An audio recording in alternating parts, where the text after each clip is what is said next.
Very good evening to all of you. जैसा कि हम लोग कल के वीडियो में सिंथेसिस के केवल बेसिक डिस्क्रिप्शन को कंप्लीट किए थे, आज के इस वीडियो में सिंथेसिस के इसी टॉपिक को हम लोग आगे क्लियर करने वाले हैं कि सिंथेसिस जो वाक्य संश्लेषण है इसमें हमें करना क्या है, वाक्य को जोड़ना कैसे है। एक साधारण सा फार्मूला है कि दो सिंपल वाक्य आपको दिए जाएंगे, समझिएगा मेरी बात को ध्यान से। दो साधारण वाक्य दिए जाएंगे। साधारण वाक्य का मतलब ऐसा वाक्य जिसमें फाइनाइट वर्ब की संख्या एक हो। अगर दूसरा वाक्य भी सिंपल है तो इसमें भी फाइनाइट वर्ब की संख्या कितनी होगी, एक तो कम से कम होगी ही। इसके बाद जितने वर्ब होंगे वो नॉन फाइनाइट वर्ब होंगे। इसी को हम क्लियर करते हैं। पहला वाक्य अगर सिंपल सेंटेंस है तो फाइनाइट वर्ब की संख्या एक है। दूसरा सेंटेंस अगर सिंपल है तो फाइनाइट वर्ब की संख्या एक है। अब कह रहा है इन दोनों सेंटेंस को मिला के प्लस करके एक ऐसा वाक्य आप बना दीजिए जो सिंपल ही हो। ठीक, तो अब आपको करना क्या है, फाइनाइट वर्ब की संख्या यहां भी एक है, फाइनाइट वर्ब की संख्या यहां भी एक है। समस्या यह है कि सिंपल सेंटेंस में हमें फाइनाइट वर्ब की संख्या एक ही रखनी है, यहां दो हैं, यही ध्यान देना है। अब इस वाक्य में आप इन दोनों में से एक वर्ब को तो फाइनाइट के रूप में रहने ही देंगे, दूसरे वर्ब को नॉन फाइनाइट वर्ब में अगर आप बदल दें तो वाक्य आपका ये सिंपल बन के तैयार हो जाएगा। अभी ये बात पूरी तरीके से समझ में नहीं आई होगी, क्योंकि उसके लिए आपको सबसे पहला काम करना पड़ेगा कि सिंथेसिस के इस रूल को पढ़ने के पहले सबसे पहला काम आपको ये जानना होगा कि सिंपल सेंटेंस है क्या। ठीक है, जिसे आप साधारण कहते हैं, ये केवल नाम का साधारण है, साधारण है नहीं, कठिन है। A sentence which has only one finite verb is called simple sentence। ध्यान से समझिएगा, एक वाक्य जिसमें फाइनाइट वर्ब की संख्या केवल और केवल एक हो वह सेंटेंस सिंपल कहलाता है। एक और इसकी परिभाषा है कि ऐसा वाक्य जिसमें फाइनाइट वर्ब की संख्या एक हो, इसके अतिरिक्त अगर वर्ब आ रहे हैं तो वो नॉन फाइनाइट अगर हैं तो वह भी वाक्य सिंपल ही कहलाता है। बस इसी दो परिभाषा को आपको याद रखना है। A sentence which has only one finite verb is called simple sentence।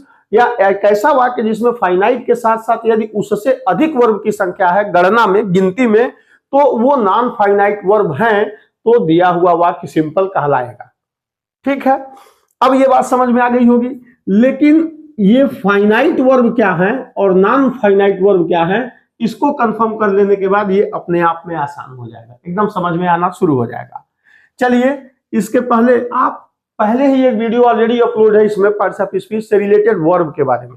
तो वर्ब को कितने काइंड्स में हम डिवाइड किए हैं, उसी में एक काइंड्स बताए हैं, फाइनाइट और नॉन फाइनाइट वर्ब। बेहतर होगा आप उसे पढ़ लें और अच्छे से तैयार हो जाएगा। लेकिन इसमें भी हम आपको बताते हैं वर्ब को जिन दो भागों में बांटते हैं, फाइनाइट वर्ब और दूसरा नॉन फाइनाइट वर्ब। ओके, समझिएगा फाइनाइट और नॉन फाइनाइट क्या है। अगर हम कहें कि ऐसा वाक्य जिसमें एक फाइनाइट वर्ब हो तो वो सिंपल कहलाएगा, या ऐसा वाक्य जिसमें एक फाइनाइट वर्ब हो और उससे अधिक जितने वर्ब हो वो नॉन फाइनाइट है, तो भी वह वाक्य सिंपल ही कहलाएगा। अब समझिएगा फाइनाइट वर्ब किसे कहते हैं। अ सेंटेंस, ऐसे वाक्य में वर्ब की संख्या यदि एक है और वह वर्ब अपने टेंस, पर्सन और प्रोनाउन के द्वारा अगर वो चेंज हो जाए, फाइनाइट का मतलब यहां पे यदि वो सीमित हो जाए, अपने रूप को, अपने आकार को, अपने गुण को वह सीमित कर सके, इकट्ठा कर सके, या रूप को विस्तारित कर सके, बढ़ा सके, मतलब चेंजेबल हो according to tense, person and pronoun, such type of verb are known are called finite verb। ऐसा वर्ब जो जैसे गो है, गो को अगर हम इसके रूप को चेंज करें, टेंस को चेंज करें, तो ये वेंट के रूप में भी होती है।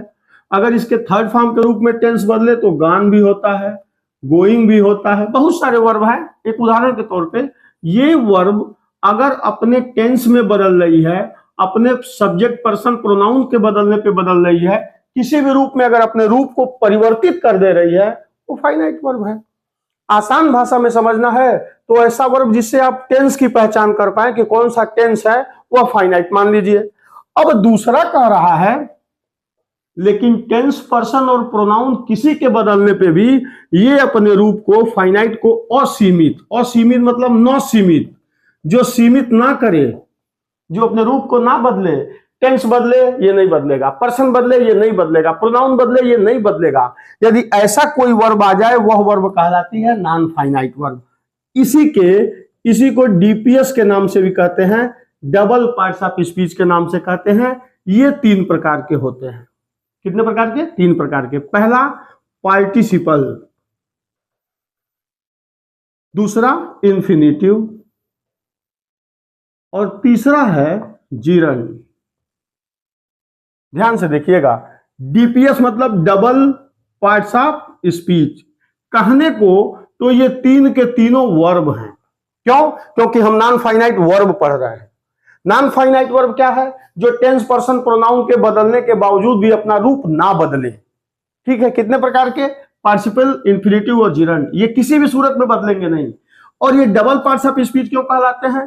क्योंकि प्रथम दृष्टि में तो ये वर्ब हैं, लेकिन वर्ब के साथ साथ पार्ट्स ऑफ स्पीच की ये दोहरी भूमिका निभाते हैं, इसलिए इनको DPS, double parts of speech कहते हैं।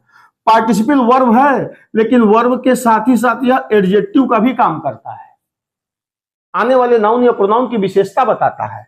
इंफिनिटिव वर्ब है, लेकिन वर्ब के साथ साथ एक और काम करता है, ये नाउन का काम करता है। जीरंड वर्ब है, लेकिन ये काम किसका करता है? नाउन का।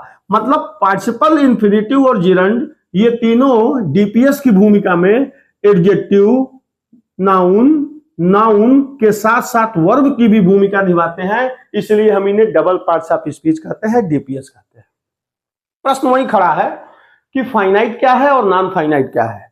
तो फाइनाइट का मतलब ऐसा वर्ब जो टेंस पर्सन प्रोनाउन के बदलने पे बदल जाए, और नॉन फाइनाइट जो टेंस पर्सन प्रोनाउन के बदलने के बावजूद न बदले। इसे अगर हम एग्जांपल देके आपको समझाएं तो समझ में आ जाएगा। अगर हम कहें कि राम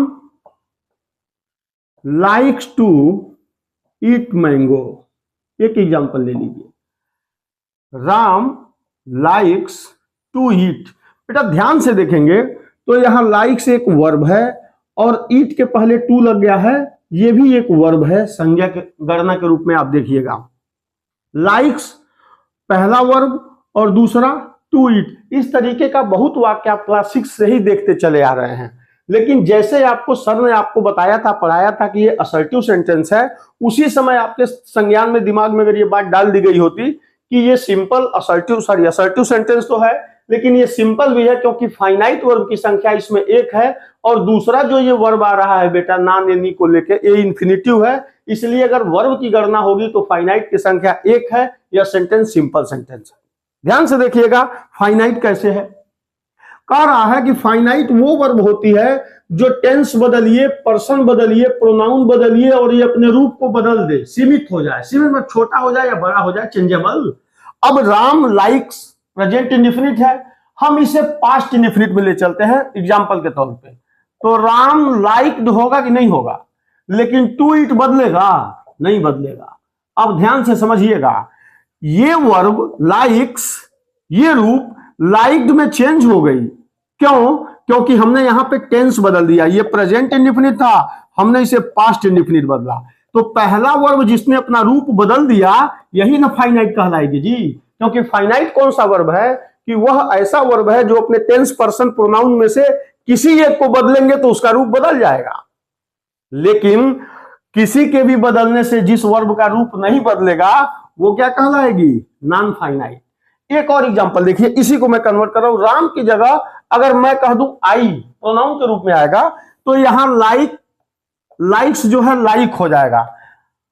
आई लाइक टू ईट मैंगो। अब समझिएगा, यही वो वर्ब है जो यहां पे भी अपना रूप बदल दी। जैसे आपने सब्जेक्ट को बदला, नाउन के बजाय प्रोनाउन किया, फिर इसने अपने रूप को चेंज कर दिया। लेकिन यहां ईट ईट ईट, चूंकि इसके पहले टू आया हुआ है और इंफिनिटिव वर्ब के फर्स्ट फॉर्म के पहले टू लगाने से बनता है, मींस ये नॉन फाइनाइट वर्ब है। और ध्यान से देखिएगा, ऐसा वाक्य जिसमें फाइनाइट वर्ब की संख्या 1 हो वह सिंपल सेंटेंस है, लेकिन ऐसा भी वाक्य जिसमें एक फाइनाइट वर्ब हो और इसके अलावा जितने भी वर्ब आए यदि वो नॉन फाइनाइट है तो भी वह वाक्य सिंपल ही कहलाता है। अब आपका काम धीरे धीरे समझ में आना शुरू हो गया होगा। अब देखिए एक छोटा सा एग्जांपल देते हैं, अभी खटाक से सब कुछ समझ में आ जाएगा।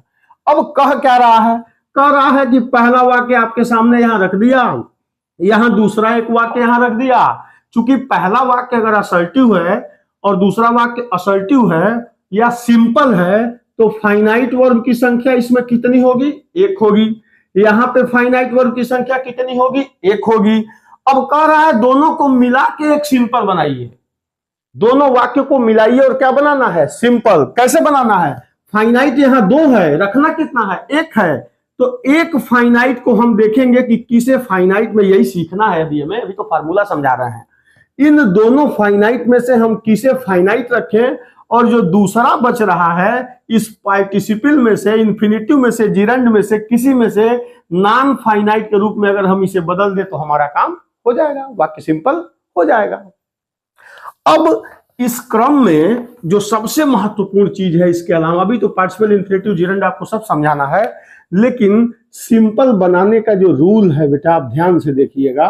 रूल इसमें सबसे पहला है पार्टिसिपल, यूज ऑफ पार्टिसिपल। दूसरा है इंफिनिटिव, ओके, इंफिनिटिव। तीसरा है जिरंड। अभी तो यही तो हम लोग पढ़ रहे थे कि ये तीनों नॉन फाइनाइट वर्ब हैं। इस जो फाइनाइट वर्ब आएगा, दूसरा फाइनाइट वर्ब होगा, उसे हम इसी में से किसी एक में चेंज कर देंगे। इसके बाद इसे बदलने का जो सबसे इंपॉर्टेंट रूल है वह है बेटा nominative absolute, okay, nominative absolute. इसके बाद अगला है नाउन इन अपोजिशन, ओके। अगला है यूज ऑफ एडजेक्टिव, अगला है यूज ऑफ एडवर्ब या एडवर्बियल फ्रेज, और सबसे अंतिम है sometime we can use conjunction and not to join two verb. कभी कभी दो सब्जेक्ट या दो ऑब्जेक्ट को जोड़ने की बात आती है, क्योंकि फाइनाइट हमें एक ही रखना है। एंड बेसिकली कंजक्शन होता है कुमुलेटिव, जो कंपाउंड सेंटेंस में यूज किया जाता है, लेकिन हम एंड को जोड़ सकते हैं जब किसी दो नाउन को या दो प्रोनाउन को जोड़ना हो, क्योंकि वर्ब हमें एक ही रखनी है, ये ध्यान रखना है। तो ये महत्वपूर्ण वो 8 रूल हैं जो दो साधारण वाक्यों को मिला के एक साधारण वाक्य बनाने में आपकी महत्वपूर्ण भूमिका निभाने वाले हैं, और इसी की व्याख्या हमें क्रमशः एक एक करके करना है। तो आज के वीडियो में बस कॉन्सेप्ट समझाने के लिए हम आए हैं।